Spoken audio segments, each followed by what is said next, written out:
ચાલો ગાઈઝ, તો સૌથી પહેલા તો હરેક મિત્રોને જય હિન્દ. સ્ટોક માર્કેટની અંદર કેટલા રૂપિયાનો ટેક્સ લાગે, મતલબ કે આપણે જસ્ટ એક્ઝામ્પલ તરીકે લાખ રૂપિયા રોક્યા તો લાખ રૂપિયા ઉપર આપણે કેટલો પ્રોફિટ થાય ને ત્યારે ટેક્સ લાગે ને, આના વિશેની વાત કરવાની છે. ઘણા ખરા લોકોને જે ઇન્ડિયાના સ્ટોક માર્કેટ ઉપર પ્રોફિટ અને લોસ ઉપર કેટલો ટેક્સ ભરવાનો થાય ને એ વસ્તુ ખબર નથી. અને આના ઉપર મને એક કોમેન્ટ આવી હતી કે ભાઈ આના વિશે ઇન્ફોર્મેશન આપો કે ભાઈ ઇન્ડિયાના સ્ટોક માર્કેટમાં આપણે ટેક્સ કેટલો ભરવો પડે, કેટલા પ્રોફિટ ઉપર, કેટલા લોસ ઉપર, લોસ થાય તો શું કરવું પડે, પ્રોફિટ થાય તો કઈ રીતે હોય, એ બધી વસ્તુ અમને ઇન્ફોર્મેશન આપો. બરોબર? તો ઇન્ડિયાના સ્ટોક માર્કેટમાં બે રીતે ટેક્સ તમારે લાગે. સૌથી પહેલાં તો લોંગ ટર્મ અને શોર્ટ ટર્મ. લોંગ ટર્મ મતલબ કે એક વર્ષથી વધારે તમે રોકાણ કર્યું હોય ને, મતલબ કે ઇન્વેસ્ટમેન્ટ, લાંબા ગાળાનું રોકાણ એક વર્ષથી વધારે, પછી તમે 366 દિવસ માટે કરો ને તો પણ એ લોંગ ટર્મ કહેવાય, ભલે એક જ દિવસ થયો હોય તોય. ઇન શોર્ટ 365 દિવસથી વધારે હોવું જોઈએ, એને લોંગ ટર્મ કહેવાય. એની અંદર છે ને 12.5% ટેક્સ લાગે. જસ્ટ એક્ઝામ્પલ તરીકે તમે લાખ રૂપિયા લગાડ્યા અને એની અંદર તમે લાખ રૂપિયાનો બીજો પ્રોફિટ કર્યો, તમારા પૈસા ડબલ થઈ ગયા, તો 2 લાખ રૂપિયા તમારે ટેક્સ નથી ભરવાનું. તમારે માત્ર 1 લાખનો પ્રોફિટ છો ને તો 1 લાખ ઉપર તમારે 12.5%, મતલબ કે 12,500 રૂપિયા તમારે ટેક્સ ભરવાનો થાય ગવર્મેન્ટને. એ જ્યારે તમે રિટર્ન ફાઇલ કરો ને ત્યારે તમારે ટેક્સ દેવાનો થાય. ત્યારે તમને તમારો સીએ સમજાવે કે ભાઈ તમારે એટલા રૂપિયા ઉપર ટેક્સ દેવાનો થાય. બરોબર? ત્યારબાદ છે શોર્ટ ટર્મ, મતલબ કે ટૂંકા ગાળાનું રોકાણ. 365 દિવસથી ઓછા સમય માટે તમે પૈસા રોકો ને સ્ટોક માર્કેટની અંદર, કે ભાઈ તમને એક વર્ષની અંદર સારું રિટર્ન મળી ગયું, હવે તમારે લોંગ ટર્મ માટે નથી રહેવું, મતલબ કે એક વર્ષથી વધારે આ શેર સાચવવો નથી. બરોબર? કોઈ પણ પ્રકારનું હોય. પછી તમે જે આ શેર 365 દિવસની અંદર તમે બાય અને સેલ કર્યો ને એને શોર્ટ ટર્મ કેપિટલ ગેઇન કહેવાય, STCG. આની ઉપર તમારે 20% ટેક્સ દેવો પડે. મતલબ કે લાખ રૂપિયા રોક્યા અને લાખના 2 લાખ એક વર્ષની અંદર થઈ ગયા અને તમે તમારા શેર બધા વેચી નાખ્યા, મતલબ કે લાખ રૂપિયાનો પ્રોફિટ બુક કરી લીધો. બુક ન કરો ને ત્યાં સુધી તમારે કોઈ પણ પ્રકારનો ટેક્સ દેવો ન પડે. પ્રોફિટ હોય તો પણ ભલે, લોસ હોય ને તો પણ ભલે. જ્યારે તમે ટેક્સ બુક કરો ને કોઈ પણ પ્રકારનો પ્રોફિટ અથવા તો લોસ, ત્યારે તમારે વિચારવાનું થાય કે ભાઈ હવે તમારે બુક તમારા નામ ઉપર થઈ ગયો, કે ભાઈ તમે લાખ રૂપિયા પ્રોફિટ બુક કર્યો, એની ઉપર તમારે ટેક્સ 101% દેવો પડે. જ્યાં સુધી તમારી પાસે 5 વર્ષ સુધી કોઈ પણ કંપનીનો શેર છે ત્યાં સુધી તમારી પાસે કોઈ પણ પ્રકારની પ્રોબ્લેમ નથી. શેર વેચો ને ત્યારે તમારો ટેક્સ લાગે, જો પ્રોફિટ હોય તો. બાકી લોસ હોય તો કાંઈ ટેક્સ ભરવાનો થાય નહીં. તો તમારે શોર્ટ ટર્મની અંદર જે 1 લાખ, એક વર્ષની અંદર તમે 1 લાખ રૂપિયા કમાણા ને એની ઉપર તમારે 20%, મતલબ કે 20,000 રૂપિયા સરકારને દેવાના થાય. શાયદ તમને ઓલમોસ્ટ વસ્તુ ક્લિયર થઈ ગઈ કે ભાઈ શોર્ટ ટર્મ હોય, મતલબ કે એક વર્ષની અંદર રોકાણ કર્યું અને પ્રોફિટ બુક કર્યો 1 લાખ રૂપિયાનો પ્રોફિટ, તો એની અંદર 20%, મતલબ કે એક વર્ષમાં તમે પ્રોફિટ કરો ને 1 લાખનો તો 20,000 રૂપિયા દેવા પડે. લાખે 1 લાખે 20,000 એટલે 20% પ્રોફિટ. પછી તમારે કોઈ પણ ટકાવારી હોય, તમે 5 લાખનો કર્યો હોય તો એની ઉપર 20% લાગે, તમે 10 લાખનો કર્યો તો પણ 20% એની ઉપર. 20,000 દેવાના છે એમ નહીં, 20% જેટલો પણ પ્રોફિટ જો હોય ને એની ઉપર 20%. ઓકે? કેપિટલ ગેઇન ઉપર નહીં લાગે કે ભાઈ તમે કેપિટલ કાંઈ લગાડ્યું હોય ને એની ઉપર ટેક્સ ન લાગે. જે કાંઈ પ્રોફિટ છે તેની ઉપર. માત્ર 1 લાખનો પ્રોફિટ છે તો 1 લાખ ઉપર તે 20% રૂપિયા દેવાના થાય. અને લોંગ ટર્મમાં પણ એ જ રીતે તમારે ગમે એટલો પ્રોફિટ હોય, લાખ રૂપિયા હોય, 10 લાખ રૂપિયા હોય, કરોડ હોય, XYZ કોઈ પણ રકમ હોય, એની ઉપર તમારે 12.5% દેવાનું થાય. પરંતુ એની અંદર પણ એક અલગ અલગ સ્લેબ આવે કે ભાઈ તમે 7 લાખ સુધી તમે રૂપિયા કમાવો ને કે ભાઈ પ્રોફિટ, ત્યાં સુધી તમારે 1 પણ રૂપિયાનો ટેક્સ નહીં. બરોબર? હવે 7 લાખ ઉપર તમારે 7 લાખ ને 10,000 છું ને તો પણ તમારે ટેક્સ પૂરેપૂરો ભરવાનો થાય. પછી 7 લાખ સુધી એકદમ ફ્રી. 7 લાખ ઉપર થોડાક પણ ઉપર ગયા ને તો પછી તમારે પૂરેપૂરો ટેક્સ થાય. જે કાંઈ તમારે 20%, જે કાંઈ 12.5% ભરવાનો થાય ને એ તમારે પૂરેપૂરો ટેક્સ સરકારને દેવો પડે. અને એમાં તમે કાંઈ સાચું ખોટું કાંઈ કરી ન શકો. કેમ? ઓલરેડી તમારો ટ્રેક રેકોર્ડ આખો સ્ટેટમેન્ટની અંદર બતાવે કે ભાઈ સ્ટોક માર્કેટની અંદર તમે એટલા રૂપિયા આ સમયે, એટલા દિવસે, એટલી તારીખે, એટલા સમયે લગાડ્યા હતા અને આ સમયે એટલી તારીખે પૈસા ઉપાડેલા છે. તો એ અનુસાર તમારે જેટલો પણ પ્રોફિટ થયો હોય ને એની ઉપર તમારે ટેક્સ 101% દેવાનું થાય. ત્યારબાદ છે ઘણા બધા લોકો ઇન્ટ્રાડે કરતા હોય અને ઇન્ટ્રાડેની અંદર ઘણા લોકો લાખો રૂપિયાનો લોસ એક દીમાં પણ કરે અને શાયદ 2-3 દીમાં પણ કરે. બરોબર? તો આને કહેવાય સ્પેક્યુલેશન ઇન્કમ.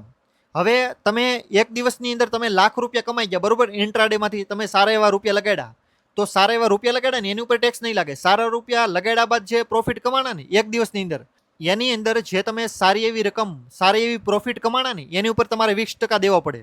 પરંતુ જસ્ટ એક્ઝામ્પલ તરીકે તમે સમજો, ઇન્ટ્રાડે કરો છો, 365 દિવસ છે, એમાંથી તમે મુશ્કેલથી 250 દિવસ સ્ટોક માર્કેટ ચાલુ રહી 250 દિવસમાં તમે ડેઈલી તો કાંઈ પ્રોફિટ કરવાના નથી, કોક દિવસ તો તમે લોસ કરશો. હવે આ લોસ છે ને તમે પ્રોફિટ સાથે સોર્ટ આઉટ કરી શકો કે ભાઈ મારે લોસ છો ત્યારે ગવર્મેન્ટ મને કાંઈ નથી આપતી, પરંતુ પ્રોફિટમાં તમે 20% લેવા આવો છો.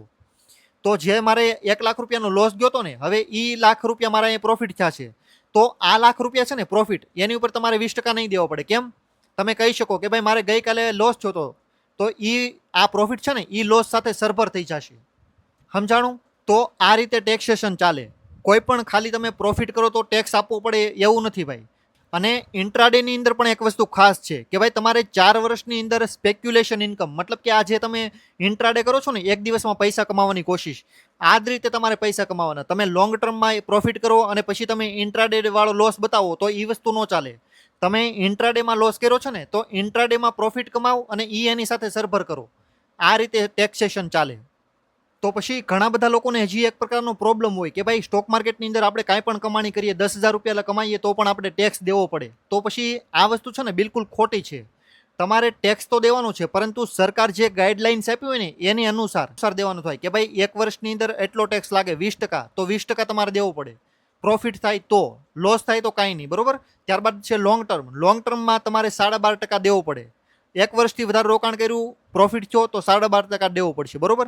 એની અંદર રાખ્યું હોય કે ભાઈ 7 લાખ સુધી તમને ફ્રી, તો 7 લાખ રૂપિયા સુધી તમે પૈસા કમાવો ને તો 0 ટેક્સ. પરંતુ 7 લાખ ઉપર હોય તો પછી પૂરેપૂરો ટેક્સ તમારે દેવો પડે, બરોબર.